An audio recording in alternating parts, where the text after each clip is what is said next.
There seems to be some confusion in the media about the difference between the right and the alt-right.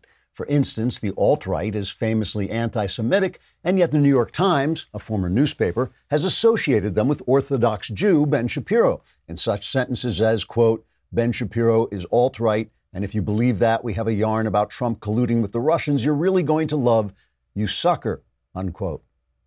I guess the New York Times isn't even pretending anymore. In any case, as a public service to the Times and other dishonest organs of misinformation strangling on their hatred of ordinary people's freedom, here's a handy guide on how to distinguish between right-wingers who believe in the noble concepts of liberty handed down to us by our forefathers and alt-righters who are sniggering little femboys spewing hatred on YouTube. It's a subtle distinction, but with a little help, even the New York Times might figure it out. 1. Real right-wingers come in all different skin colors and religions and no religion and various sexualities, and also include a startling number of women who somehow manage to be extremely intelligent and also smoking hot, which is an amazing side benefit of the whole movement. Alt-righters have never actually been with a woman because they hate everybody who doesn't look like them. And, look at them. 2. Real right-wingers believe in ordered liberty as established over centuries of Western history and enshrined in the Constitution. Alt-righters don't even believe the Holocaust happened, so they're evil melonheads. 3. Real right-wingers believe in essentially Christian principles like the fallen humanity made in the image of God and therefore deserving of equality and freedom. Alt-righters express their Christian principles by waving crosses at people, then doing absolutely nothing they were commanded to do by Jesus because they found out he was a Jew. I hope this handy guide will help the media either distinguish between right-wingers and alt-right-wingers or get stuffed. Trigger warning, I'm Andrew Klavan, and this is The Andrew Klavan Show.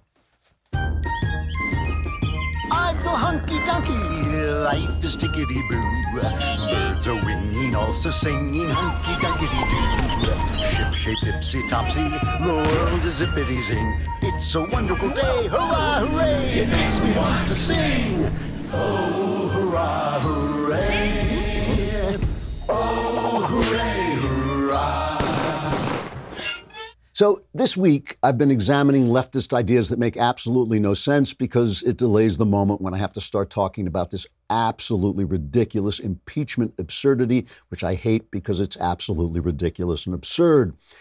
But making sense is actually important because reality makes sense. So when leftists are not making sense, or when their mouths are moving, they're probably not talking about reality.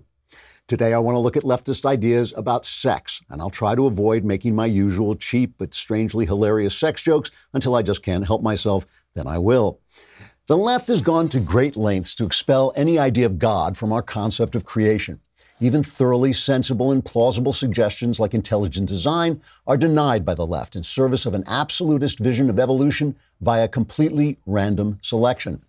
Now, random selection shapes all living things by virtue of their primary desire to survive and reproduce. Under those conditions, it's only reasonable to assume that men and women who are the instruments of that reproduction have evolved to be different in both body and mind. Women's entire bodies and their brains are fashioned for the purpose of conceiving, gestating, and nurturing babies. That's why they have those hot shapes and why they're often nice to you for no discernible reason. Men are likewise shaped body and brain to impregnate women and to hunt and kill food for them like frozen pizza and those great, great sandwiches at Chick-fil-A. You can't both believe in evolution and the idea that men and women are interchangeable, or that men and women can become one another magically, or that gay people are equally central to this most basic reproductive enterprise. None of that licenses us to look down on anybody or oppress or insult or be unkind to one another, because that sucks, so don't do it. But it does mean we're different in kind according to sex and sexuality, and can therefore morally be treated differently in law and in practice. The difference between men and women is the first thing noticed by every single creation story ever written. Ways of regulating sexual relationships are essential to the formation of every single society. Differences in sex roles and the work they do in society are a human universal. The notion that some idiot, academic, feminist theorist who can't even write a readable English sentence has suddenly discovered that all of humankind has gotten this wrong all these years is absurd on the face of it. What's more, for approximately 112% of us, the differences between men and women are a joy and a central consolation for the otherwise tragic nature of life. The left's eagerness to bully and brutalize anyone who won't pretend to accept their gender-mutable counter-narrative to reality is proof, if further proof were needed, that leftism is at war with human nature, a war it can only seem to win for a little while by oppressing humans into silence and mental slavery. Eventually, reality will always strike back, and so will we. We're going to talk about this a little more, anything to delay this stupid impeachment thing, which just gets right up my nose because it's just the most obvious scam in the history of scams. What I like, anybody, even fans of President Trump, and I have become a fan of President Trump, we all know he bloviates, he talks a little bit, he exaggerates, but the left has been so bad, they've actually moved into the space of Donald Trump's verbiage. So now the words he uses actually are just completely descriptive. They're no longer exaggerated at all. Many people look at the wonderful shop we have here at the Daily Wire and say to themselves, why didn't they use ZipRecruiter? Things could be going so much better. ZipRecruiter can change the way you hire. At Cafe Altura, the COO there, Dylan Miskowitz, needed to hire a director of coffee for his organic coffee company. He was having trouble finding qualified applicants. He switched to ZipRecruiter. ZipRecruiter doesn't depend on candidates finding you. It finds them for you. Its technology identifies people with the right experience and invites them to apply to your job so you get qualified candidates fast. Dylan posted his job on ZipRecruiter and said he was impressed by how quickly he had great candidates apply, and that's how Dylan found his new director of coffee in just a few days. With results like that, it's no wonder 4 out of 5 employers who post on ZipRecruiter get a quality candidate within the first day. See why ZipRecruiter is effective for businesses of all sizes. Try ZipRecruiter for free at our web address, ZipRecruiter.com/dailywire. That's ZipRecruiter.com/DAILYWIRE. ZipRecruiter.com/dailywire. ZipRecruiter is the smartest way to hire. The mailbag is coming up, so all your problems, including having to listen to this impeachment thing, will soon I don't know. This is becoming obscene. This show is becoming obscene. But that's what the mailbag is like. You, too, will be making noises like that after we get through with you on the mailbag and your problems are all solved. Listen, we have to talk about this impeachment thing, but I'm going to stick to this sexuality thing for just a couple of minutes because it's important. It actually does connect with some of the stuff we're seeing because, right, we're in this moment right now when we have, I started out talking about the alt-right, and I know that there is a movement of people on the right who are unhappy with the kind of national view, old-fashioned, stately, conservatism that doesn't seem to have gotten them what they wanted and has let these horrible people start teaching this kind of crazy sexual nonsense in our school. And it is spreading throughout our school. There's a report in Real Clear Investigations. John Murowski, who I believe we had on the show, we interviewed him on another subject, but he has been talking about how in kindergarten and in some cases in pre-K public schools, kids across the country are increasingly being taught about gender fluidity and absolute nonsense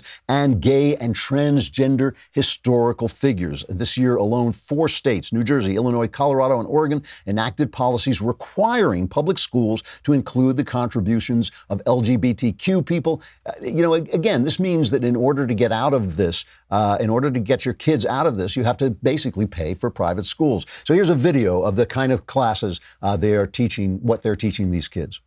Hi, I'm Nadine, a sex educator. And I'm Eva, a sex researcher. I use the pronouns she and her because I'm a woman, and when I was your age, I used to be a girl. Gender is how you feel on the inside about whether you're a boy or a girl, a man or a woman. If you're non-binary, feel like neither or both. People can also be fluid, feel more like female, more like male, based on a different day or time. It's really individual. Absolutely. Everyone born with a vulva is a girl. True or false?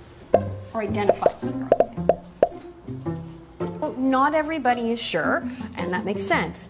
But our genitals actually don't determine our gender, so some people born with vulvas can be boys.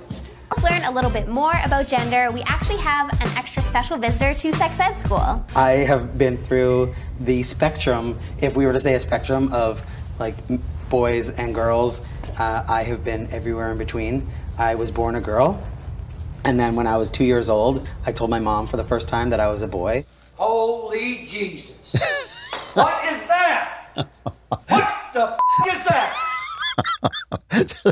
I mean, this is your children. You're sending your children to school with the idea that they're going to be taught, reading, writing, and arithmetic, and they're being taught this stuff, which is all untrue. It's all untrue. There are men, there are women. You don't change. There's no way to change. There are people who have abnormal feelings about their bodies. There are people who have discomfort with their bodies. I have nothing but compassion for them. I think that must be incredibly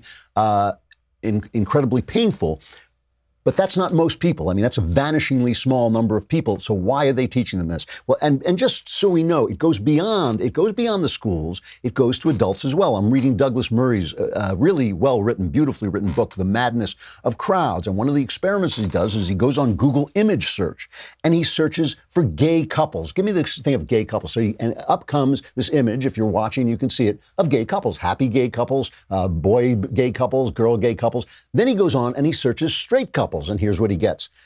Gay couples. You get a couple of, 1, 2 straight couples, then it's all gay couples. If you do straight couples and search for text, you immediately get, same-sex couples, a model for straight pairs. Here's what straight couples can learn from gay couples. This is at the top. So Silicon Valley, where they are ensconced in these little campgrounds of wealth and privilege and surrounded by cities that are absolute, like San Francisco, that are falling apart because of the policies they support, because they make them feel good, because they make them feel good about their wealth and their privilege. And this way they have these policies that they support that destroy the cities around them. They are educating us on what people, we cannot even use their machine, which is a search engine. It's supposed to give us what we want. Who knows why you might want a picture of a straight couple. But when you put in the word straight couple, you don't get straight couples, you get gay couples. You are being educated out of normalcy. You're being educated out of the evolutionary project, which they told us was the entire meaning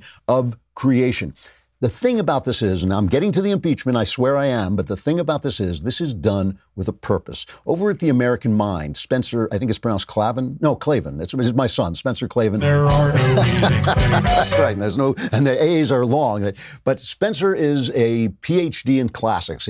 Went to Yale, he went to Oxford. He's a very, very brilliant guy about the classics. And he talks about, he has an article called Be a Man, and he talks about the purpose of educating children to this absolutely untrue, false perspective on their own sexuality. Remember, these are innocent children. They're just trying to figure out who the hell they are. They don't even know how to use a crayon half the time. They're telling them that they're not a boy, even though they have a penis, right? He starts like this. In the late 500s BC, the military, this is really important, so listen to this. The military dictator, Aristodemus, took over the Greek colony of Cumae. He slaughtered his enemies en masse and undertook to ensure that no Cumaean man would ever be more than his slave. Here is how he did it, according to the essayist Dionysius of Halicarnassus. Quote, to ensure that no noble or manly aspiration would arise in any of the citizens, he decided to feminize every young man by means of his upbringing in the city schools, unquote.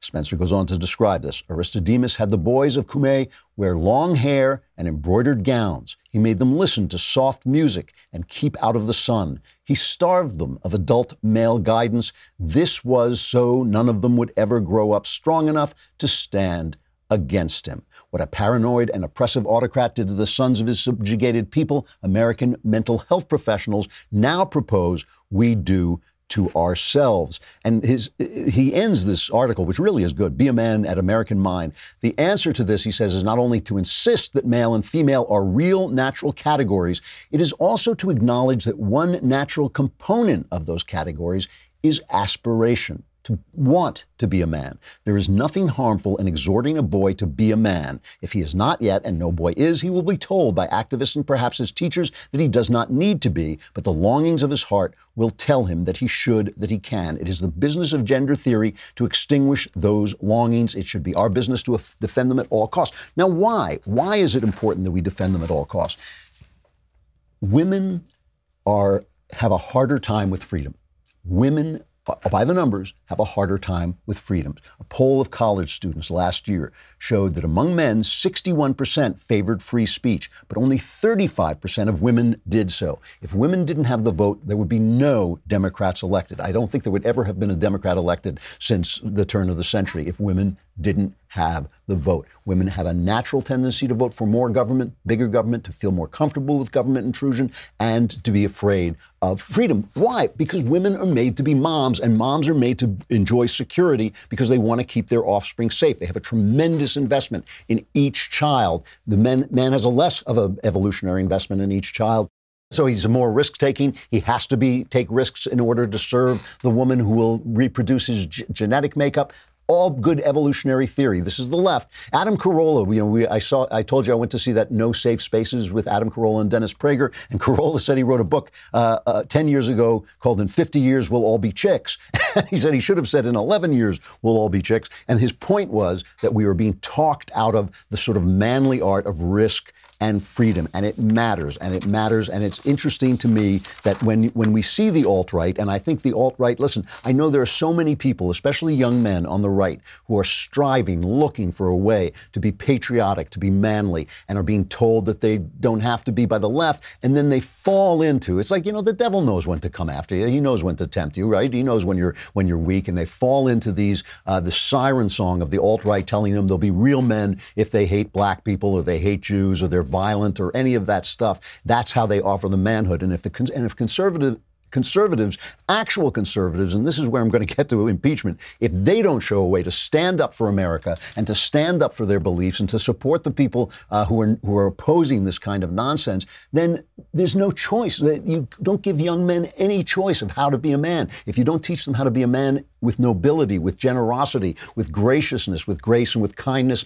and with a commitment to sacrifice and service, then they're going to fall into this alt-right garbage where they say, no, a man is, violent, a man is, hateful, a man is all these things that make you feel strong for a little bit, but really destroy you over time. And I talked about that before.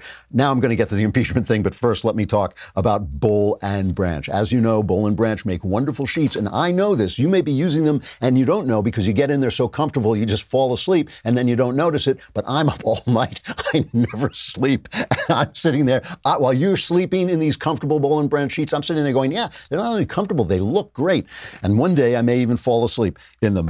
But what makes Boll and Branch sheets unique is that each sheet is crafted from 100% organic cotton. That means Boll and Branch sheets not only feel incredible, but they look amazing if, of course, like me, you're awake to appreciate them. And since Boll and Branch sells exclusively online, you don't pay that expensive retail markup. You get twice the quality for half the price. You will love these sheets. Try them for 30 nights. See for yourself or just experience them as you sleep. If you're not impressed, return them for a full refund. Go to bollandbranch.com today and you get $50 off your first set of sheets, plus free shipping in the U.S. when you use the promo code Klavan. That's $50 off free plus free U.S. shipping right now at bollandbranch.com, spelled B-O-L-L and branch.com, promo code Klavan, bollandbranch.com, promo code Klavan. Who doesn't know how to spell bowl? How do you spell Klavan? That's the question.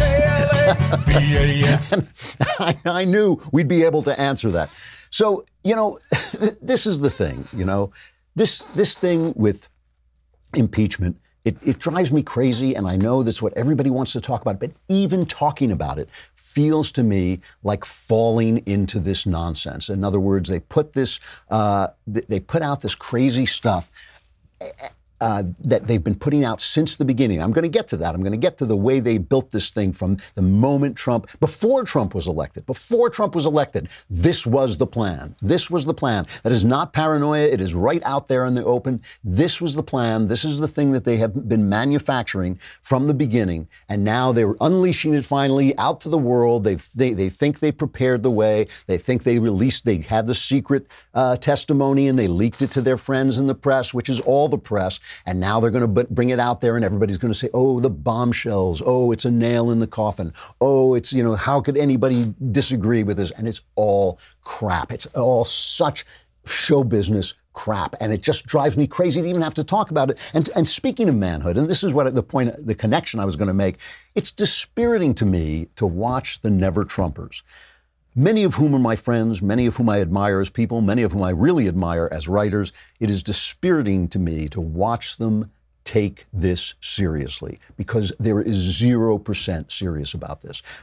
Trump is a big mouth. Trump says things he shouldn't say. We all have gotten used to this. I mean, they had this thing where they're talking Trump. They have a headline in like the Wall Street Journal. Trump was thinking about firing the inspector general of the intelligence community. You think, like, so what? He thinks about all kinds of things. He says all kinds of things because some deep state toady leaks it to the press that he once said, maybe we should fire that guy. Who cares?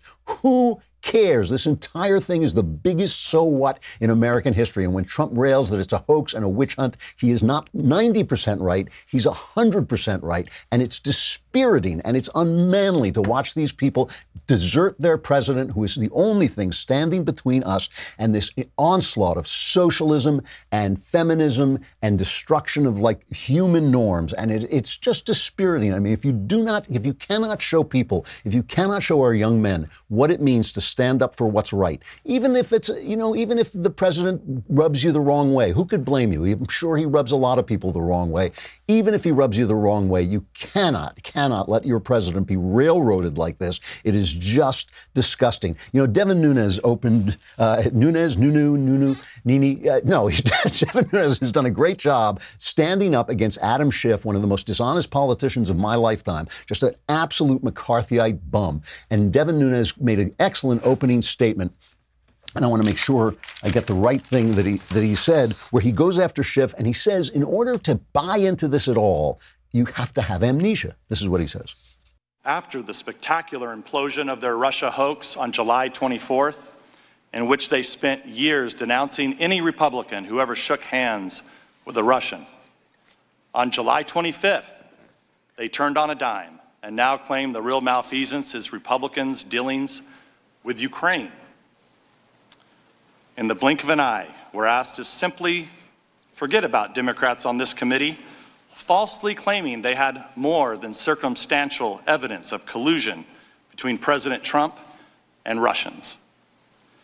We should forget about them reading fabrications of Trump-Russia collusion from the Steele dossier into the congressional record. We should also forget about them trying to obtain nude pictures of Trump from Russian pranksters who pretended to be Ukrainian officials. You dirty yellow-bellied rat. We just threw that in. He didn't actually say that last part. He's talking about Adam Schiff. Adam Schiff was gamed by a bunch of pranksters who called up and said they were from the Ukraine, Russian pranksters who said they were from the Ukraine, and they had nude pictures of Donald Trump, and he was like, "Yeah, I want those. That'll really get him impeached." I mean, it is absurd. And now, and he's lying. Schiff is lying in the committee. Jim Jordan goes after him because Schiff has made it clear he's not going to bring in the whistleblower, so we don't even know where the accusations came from and how this whole thing was constructed. And the reason he's not bringing him in, he promised he would testify until it came out that he had Schiff and the whistleblower had colluded before this thing even got started. Then suddenly the guy disappeared. He won't let Republicans talk about Joe Biden and Hunter Biden and the corruption that Trump was trying to investigate. And Jim Jordan calls him out on it, and Adam Schiff just lies because that is his default setting. 435 members of Congress, you are the only member who knows who that individual is, and your staff is the only staff of any member of Congress who's had a chance to talk with that individual. We would like that opportunity. When might that happen in this proceeding today? First, as the gentleman knows, that's a false statement. I do not know the identity of the whistleblower, and I'm determined to make sure that identity is protected. I want you off the set, you prick! No, don't just be sorry. Think for 1 second. The are you doing? Are you professional or not? Yes, I am. Do I walk around and rip that? No, shut the up, Bruce. Do I want? No. All right. Don't shut me up. So Jim Jordan lost it a little with Adam Schiff. Who was that? Was that Christian Bale? So that was Christian Bale, not Jim Jordan. And then, so here's going to be he'll be the headline tomorrow, right? They bring on William Taylor, the acting ambassador to Ukraine. And remember what's going on is at the top level, Mike Pompeo is rejiggering the State Department to Trump's pleasure and to his pleasure. And all the underlings there, the people beneath Mike Pompeo, are ticked off, right? And they're doing just what James Comey did. They're going after revenge. So they bring in former acting ambassador to Ukraine, William Taylor, and this is going to be the line that makes the headlines tomorrow, because none of these guys have anything on Trump. They have Giuliani, who's also got a big mouth, who's been going around looking for anti-corruption investigations. Giuliani writes a piece in the Wall Street Journal where he makes a perfectly valid case for investigating corruption in the Ukraine. And so they ask William Taylor, and William Taylor is shocked, absolutely shocked, to find politics going on in this place. Ambassador Taylor, in your decades of military service and diplomatic service representing the United States around the world, have you ever seen another example of foreign aid conditioned on the personal or political interests of the President of the United States? No, Mr. Goldman, I've not. I am shocked, sir, shocked that anybody would ask for something in return for American aid like everybody does all the time. So it's, then it's going to be a bombshell. It's a nail in the coffin, and the walls are closing in, and we have to go through this whole thing that the Democrats have been putting us through for the last 3 years, while Trump has gone from success to success. The ISIS caliphate is gone. The economy is unbelievable. It's unbelievably great. Economy, the unemployment numbers are terrific. Blacks are employed. Latinos are employed. It's an amazingly successful presidency, and the walls are closing in. It's another bombshell. I'm just going to end before I get to the mailbag. I'm just going to end on this piece that Cheryl Atkinson wrote about how this thing has built up, because it is worth hearing. It really is. First, let us pause for just a moment to talk about Candid Co. Do you want to look like Michael Knowles? Of course you do, especially if you're a woman. And Candid Co. Knowles used Candid Co. as a way of straightening that beautiful smile. Candid's aligners can help straighten your teeth faster and cheaper than traditional wire braces. Treatment takes just 6 months on average and costs 65% less. Here's how it works. An experienced orthodontist who is licensed in your state creates a custom treatment plan. They show you a 3D preview so you can see how your teeth will look. Candid's aligners are comfortable, removable, and completely invisible. No hassle. You don't have to go to an orthodontist's office. Plus, in the season of giving, Candid donates $25 with each aligner purchase to Smile Train, who brings safe, 100% free cleft lip and palate treatment to children around the globe. We take that for granted here, not so much in poorer countries. Is a really important gift. Give yourself the gift of Candid. Go to candidco.com/Klavan. Use code Klavan to get $75 off. That's candidco.com/Klavan. Code Klavan for $75 off. candidco.com/Klavan. Code Klavan. There are no easy and you'll be able to say that. You will be able to say that with a beautiful, beautiful smile. Cheryl Atkinson now does a show called Full Measure, but she used to be one of the best investigative reporters on TV. She had to leave CBS News because they would not let her report on Obama as aggressively as she had reported on George W. Bush.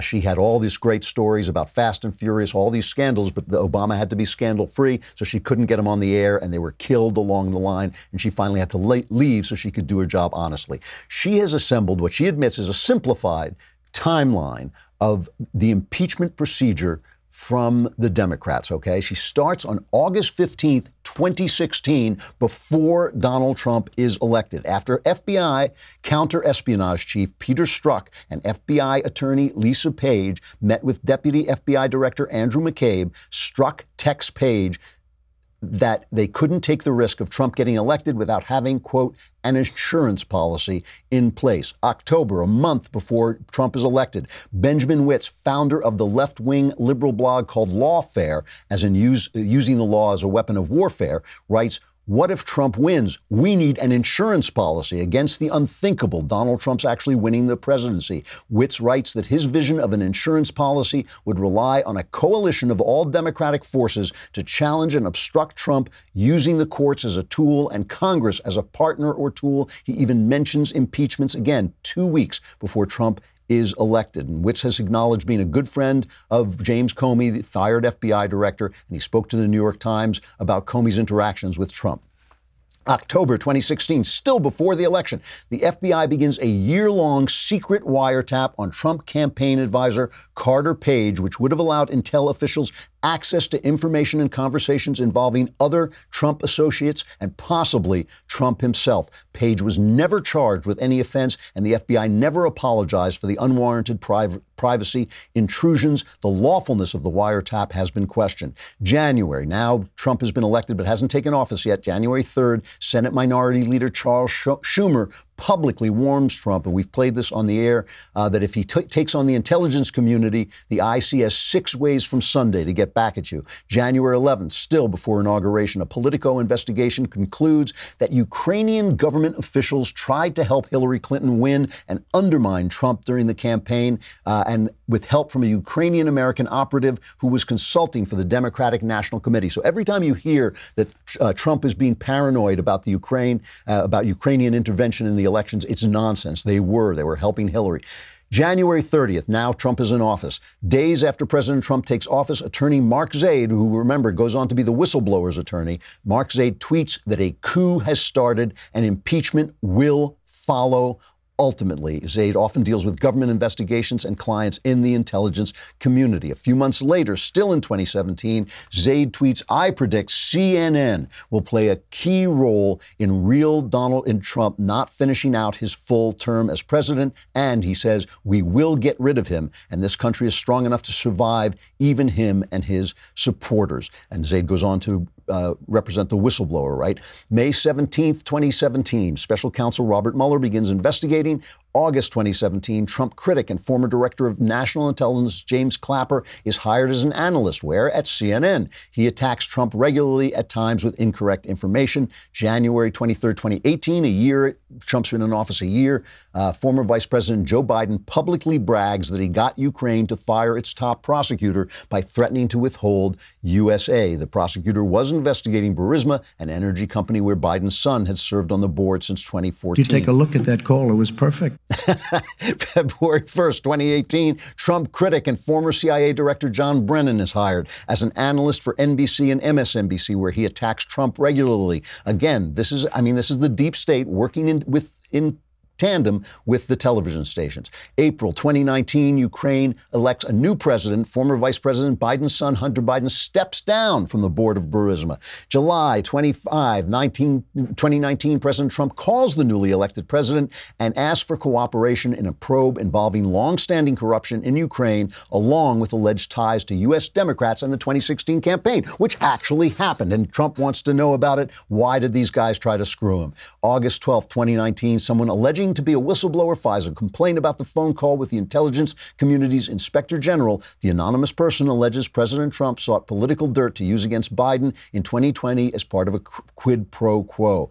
Quids pro quo aren't inherently illegal or improper and are, in fact, a key component of most foreign aid. However, the whistleblower claims Trump is improperly withholding military aid from Ukraine for his own political purposes. Let me stop here and remind you that it was Trump who gave them military aid. Obama never did. So when they say he was withholding aid, he was withholding aid that he had given them, that Trump had given them, and Obama never did.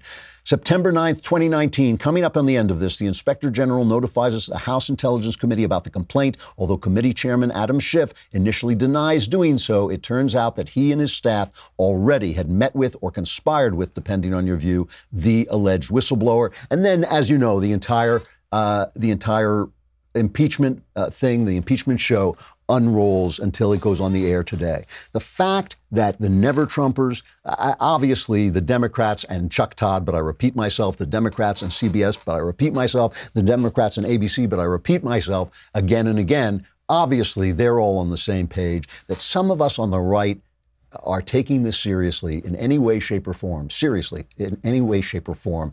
It's ridiculous. It is ridiculous. This thing has been going on for 3 years.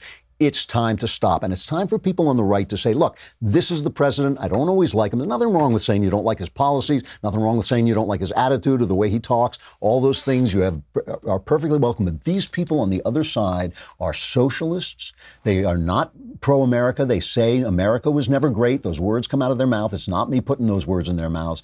They go into our educational system and tell our kids that they're not men, that they're not boys, that there's no such thing as being a girl.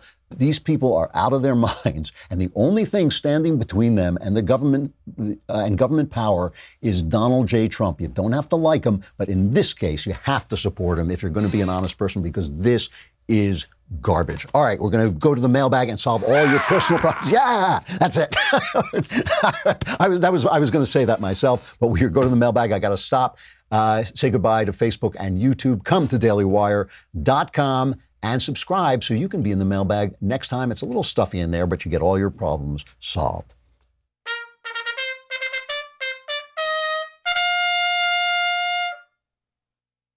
Mailbag.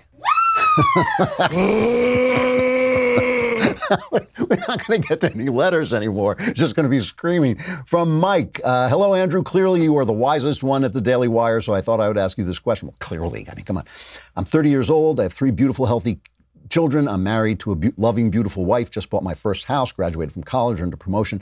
I feel like I'm living the American dream, but something is missing. I grew up a Roman Catholic, but lost my faith because many of the stories I would hear at church seemed like fantasy. The question is, how can I start to have faith in my religion again? I feel like the missing piece is religion, but just simply attending church isn't enough. I'm sure your answer is going to be 1,000% right, just as Jeffrey Epstein not killing himself is 1,000% correct. All right. You know, and Epstein didn't kill himself. So you want God back in your life. Let's put aside religion for a minute. You want God back in your life. The missing piece is God, and religion is a means of getting to God. Religion is a vehicle for getting in touch with God, and it's an important vehicle because you can't do it yourself. If you do it yourself, you find out you're just talking to yourself. You're inventing a God of your own making. Religion is a corrective to that by bringing you into community with other believers and by establishing, especially with the Catholic Church, 2,000 years of thinking things through. So what I would say to you is start with thinking about what you're doing. Go back to the books that are intelligent, that are straightforward, that tell you what you need to know. Good books like C.S. Lewis's Mere Christianity. Start at the beginning. If you want to start attending church again, that's great. But start in your mind, right? Start communicating with God. Start praying to God, talking to Him, asking Him the way. That's the way forward. The way forward is not magically, it's like in one of Woody Allen's films, he buys Wonder Bread because he wants to experience wonder. That's not the point. It's not about the rosary. It's not about the church. It's not about the bells and smells. It's about God. It's about your relationship with God. And even Pope Benedict XVI said this, so it's not me just imposing that on Catholic doctrine.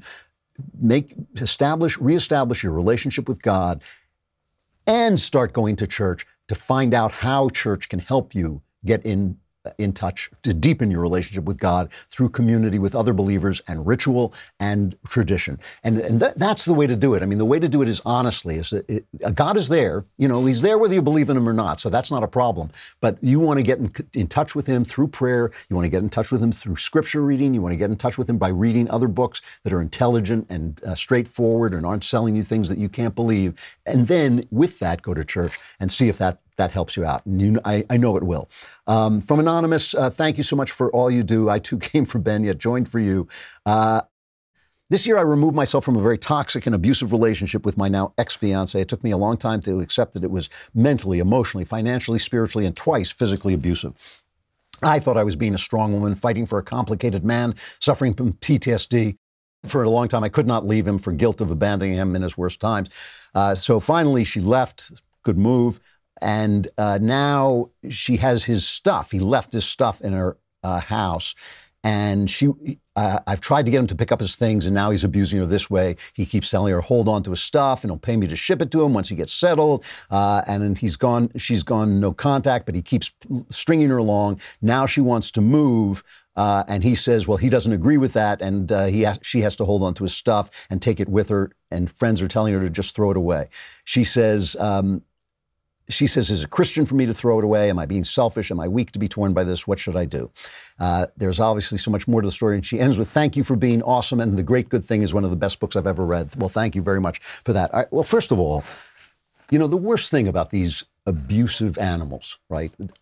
These guys who abuse women, is they take advantage of a woman's best qualities. So you wind up feeling bad about the best things about you, your loyalty, your ability to nurture, your patience, the things that this guy used as a vehicle for abuse. So you wind up feeling bad. You did nothing wrong. He is the bad guy here. He's the bad guy. He took advantage of you. And the things that are most beautiful about you are what he used. So don't look down on yourself for staying. Don't look down, don't look down at yourself for having patience and loyalty and being a beautiful, nurturing person. That's the way he wants it to work.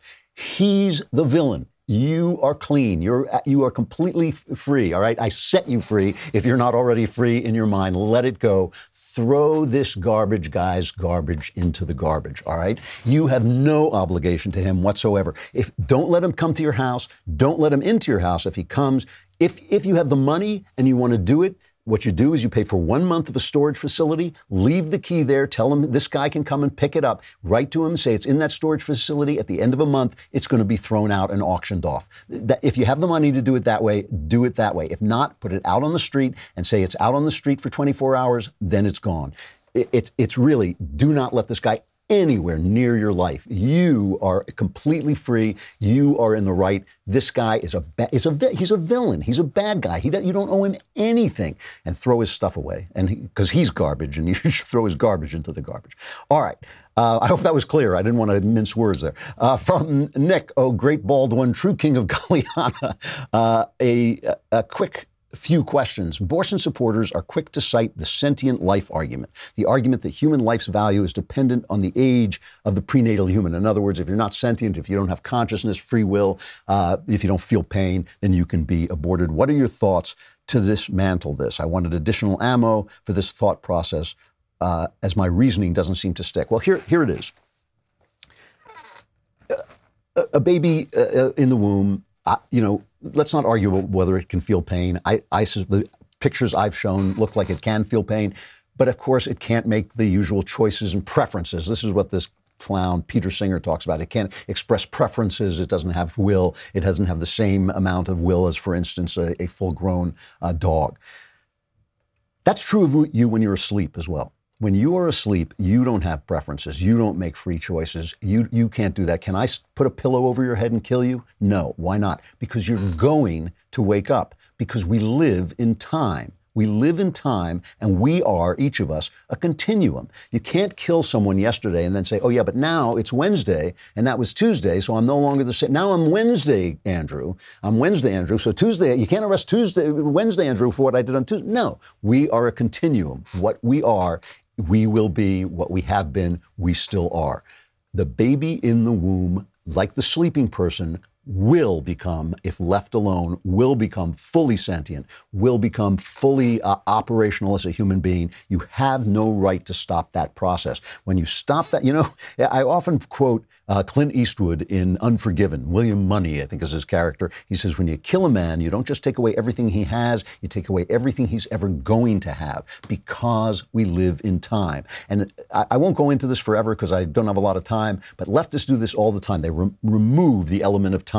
So Thomas Jefferson is supposed to be responsible to 2019 values, right? As if everything were somehow crushed together into one instant. No, we live in time. We develop in time. When you stop that process, you are killing a full and complete human being. That is not a fair way to solve your problems.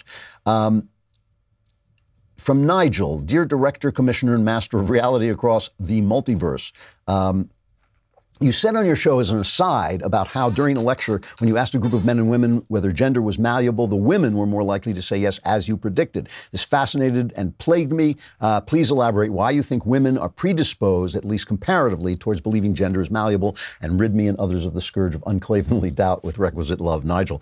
Well, there's two reasons. One is, first of all, women's sexuality is more fluid than men's. Men's sexuality gets locked in very early, somewhere between 9 and 12. What is going to turn you on is pretty much locked down for a man, whereas women are less sexually directed and more relationally directed, and therefore it is easier for them to switch into different kinds of relationships. It's easier for women to have an affair with a woman and all this stuff, so it feels a little bit more malleable. But the real answer is this. The reason men are the targets of these re-education camps, right, is because manhood is an abstraction. That doesn't mean it's not real. It's an abstraction of something real. But to be a man, to say be a man, is something you have to kind of create in your mind. So it's fragile, and therefore you have to defend it more sternly. You have to say, no, I will be a man. Of course I want to run away, but I won't run away. Of course I don't want to work for a living, but I will work for a living. Of course I don't want to sacrifice for my wife, but I will, because I will be a man. Being a woman, you can't escape being a woman, because if you have sex and get pregnant, you will have a baby. That is the key definition, the central definition of being a woman. So you feel liberated because that definition is in place. Even if you can't have children, it doesn't matter, because that's still the definition. If that definition is in place, you're more free to play around with the other definitions. It's not as much of an abstraction. A woman who has a baby, nurses a baby, raises a baby, has fulfilled essentially the evolutionary role of womanhood, and can say, well, yes, but I'm like that, but I also am aggressive. I also like to lean in. I also like to do all these things. So there's more flexibility because womanhood is more rooted in earthy, actual facts, and manhood is more of an abstraction. That's why, that is the opening that the American Psychological Association has used to say we have to rewrite these rules because it's an abstraction. We can just rewrite them. That's not true. The rules are like a story that speaks about something true within the human male heart, right? Be a man. It may look different in different ages, may look different in different times. We don't have to fight with swords. We don't have to do the kinds of things that men had to do in primitive times, but still, that those yearnings of the heart, as my son said in his article, those yearnings of the heart are expressed in our masculine values. And that's why they are easy to attack and why we have to defend them more firmly. So that's why men say, no, I am a man. I will be what I am. Where a woman feels a little bit more flexibility because she knows she's a woman. It's rooted right there in her body completely and in the processes of her body. So that's why, this is why I know when I ask that question, why I knew how it was going to come out. I would go on, but I can't go on because I'm out of time, but I will be back tomorrow and if I missed some questions, I'll go back. If there were some good questions in there, I'll try and get to them next week. Meanwhile, I'm Andrew Klavan. This is The Andrew Klavan Show. I'll see you tomorrow.